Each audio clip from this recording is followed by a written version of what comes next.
Gaur hona etorri gera Iruñara, badakizute Euskal Herria Bilduk bere kongresua burutuko duela otsailean, Iruñan bertan, Euskal Herriaren hiriburuan, eta gaur guretzat egun garrantzitsua da arrazoi ezberdinengatik. Lehenengoa da, jendearekin berriz ere konpartituko dugulako gure ponentzia politikoan esaten duguna.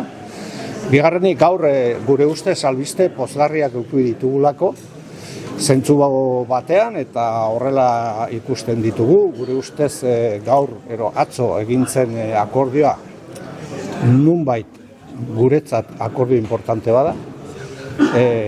Suntxiketa partzial baten aldeko apustu egiten da, transformazio baten aldeko apustu egiten da, eta niretzat simbolikoki importantea dena, kupulan ere transformazioak egingo dela, baina hortik haratago esango nuke izenak izana ematen diola toki horri hemendik aurrera. Eta hori guretzat antifascista bezala, Maravillas Lamberto bezalako izen batekin egotea, gure ustez justizia poetikoa da.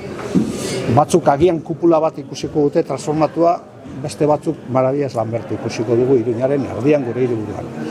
Bestalde batetik, gaur, oharkabean agian pasatu baldin bada ere, Nafarroa berreskuratu du trafikoko konpetentzia. Eta hori Bilduren lanari esker ere bada.